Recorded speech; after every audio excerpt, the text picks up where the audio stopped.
as we move forward, we're going to now talk about the panel of resilience. So strategies for bolstering resilience to cope with mental health, the issues and the addictions that we discussed, as well as focusing on both the individual and community-based approaches. A lot of our speakers coming up now are representing organizations that are doing on-the-ground, real-world, impactful support. Our first panelist is my dear friend Kabir over here. Go sit, go yalla. Yeah, Kabir, representing the Muslim Foodbank and Community Services. And then we have Siva Singh Pandar, who is going to be representing the South Asian Community Hub. And it's interesting, I believe Siva is the concept of service in Sikhism, right? Yeah. So yeah, 3 generations of community service in the room today from their family, mashallah. It's awesome to have you here. We also have Abdullah from the South Vancouver Neighborhood House. Abdullah is actually a recent Afghan refugee who came during the US withdrawal, so a very traumatizing moment in history. And Abdullah, if you're here, please come forward. And he'll be talking about the amazing work that the neighborhood houses are doing. If you remember, Norm was with Frog Hollow Neighborhood House, Abdullah with Vancouver Neighborhood House, and they do amazing, direct, impactful work for communities. Like when you hear some of the services, you're like, wow, I need that. It's amazing. And then, where's Marco? Marco, yes. Marco Zolotrov, who is the Vice President of Student Relations for Trinity Western University. He's also a Ukrainian displaced person. And he came during the war and received his temporary work visa, but he didn't get refugee status. So it's interesting how we can see the system's impact on people's lives. Again, he gave back. He felt the pain since the war started, how he can help support the people who were coming as refugees, the people who were suffering and who had pain, particularly in Abbotsford in his community. A panel of people and youth who are very passionate about changing the world for the better. And it's an honor to have you all here. Kabir, if you want to take it from here. Okay. Bismillah. Assalamu alaikum, everyone. Yes, I one thing I don't like introducing myself as, but I think, just for the sake of this panel, it's important to do so. I did come to Canada as a refugee. I am Uyghur. My parents grew up in Afghanistan, and because of the war in Afghanistan, they had to move to Kazakhstan. That's where I was born. We had a nice conversation in Russian earlier today. Colonizers really get their way. But one benefit, really small benefit of colonization, we speak the same language, which is nice sometimes.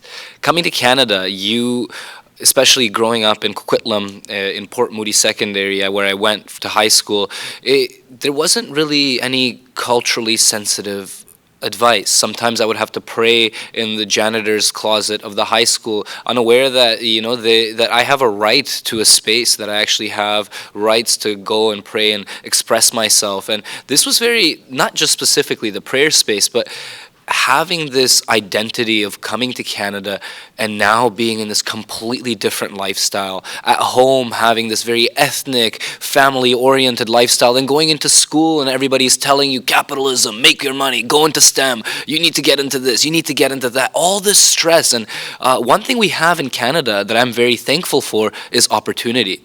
But sometimes there's so much opportunity that it is hard for people to really find their own calling and find a way that they're just like, oh, what can I do today? What can I do tomorrow? What can we do right now?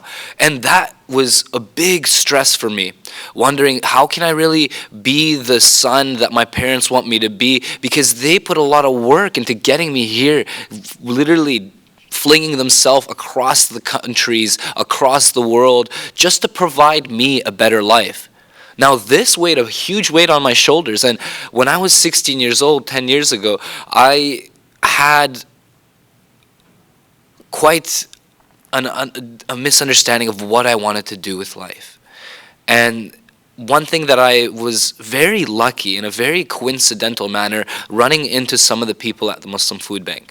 Now, you may think, oh, Muslim Foodbank, what, did they provide food? Yes, they did provide food. Not specifically for me, but we did come to Canada and we did benefit from specifically Share Foodbank. But the Muslim Foodbank, they have this motto, and one thing that they noticed is that just because people need food doesn't mean that it should stop there. As a matter of fact, you shouldn't just give people fish, you should teach them how to fish. And that's how Aspire Community Services was born, is that need in the community, understanding that there's a vacuum of culturally appropriate support. I had gone to therapy and trying to explain to them that I come from a genocide-ridden area. I have over 30 family members missing in a communist country. They look at me as like, oh, wow, like other kids come here and they're dealing with like high school drama. And I could have found culturally sensitive support, but it is so hard to actually reach the people who need this support. As you can see here, a lot of us here are professionals in the field, but the people who actually need to hear this are not in this room. Hopefully, with the goal of specifically this live stream and the recorded sessions, we will make sure that this reaches those individuals. But it is important that everyone here, we understand that our target audience, we really need to tap into that. And I was lucky enough, as the recipient of this support, to actually find this support. Now that's what Aspire we're trying to do. Right now we have actually expanded all over Canada, all over North America. We have an office in Regina, in Toronto, recently in California, expanded ourselves into Fiji, Afghanistan, and now we're actually building counseling services in Kenya because one of our founders has been rooted in Kenya. And that is so profound. As now to go into high school, why I became a high school teacher is I needed somebody growing up. And it would be wrong for me to just overlook everything that I have learned from the community and just give up. So the reason I became a teacher is to be the person that I needed growing up. And now sometimes what I get from my students is they ask me, hey, Mr. Qurban, what should I do? You see, now the immigrant in me wants to tell them, hey, go into STEM, go into coding. You need to become an engineer. You should go into biology and study and become a doctor. But seeing this vacuum of support that is required for the community, I'm more inclined now to inspire kids to go into the social services, to go into community development. And one of the ways that we can actually sustain this is through the support of community members such as yourself. We need to teach people to really focus on this, that we need this in the community. That is not, we can't just expect counselors to be born and go into this field. They need to be uplifted. It is a very, very, it really requires not just a family, a whole community. And when I was going through my mental health challenges in high school, when I managed to go through it with the help of my family, I realized that my healing wasn't just for me. That as a healthy son to my parents and a healthy brother to my siblings, I benefited the family. Now if we reverse that and look at it from the other point of view, that other people, when they get uplifted, it's not just for them. We as community members benefit by having healthy neighbors, having sane, sanity is very hard to come across nowadays. But having these community members that can really be there side by side with us, alongside us. And that's one of the reasons that I'm really happy to be a part of the Muslim Foodbank, because I get to overlook some of the youth programs there and support them in that field. And I could go on for a really long time, but I do want to say that our target audience isn't here right now. And everyone here should take these live stream videos with them and find the community members that need this support.